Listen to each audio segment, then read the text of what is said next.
While riding a bicycle, if something comes into your way, you immediately apply brakes to stop the bicycle. But have you ever thought, why does a bicycle initially slows down and eventually comes to rest on applying the brakes?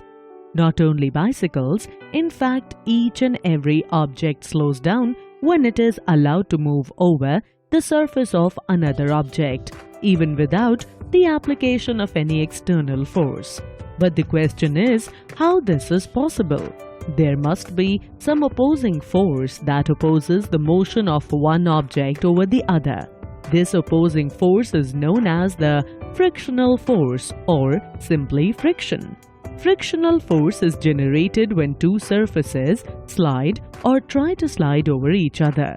It should be noted that frictional force always opposes the relative motion of the object.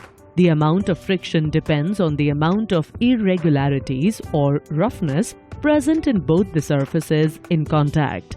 The amount of contact force that is pushing the two surfaces together. Let's prove this through an activity. To perform this activity, first of all, make an inclined plane of smooth surface such as a glass. Now, take a small rectangular duster and a smooth plastic block.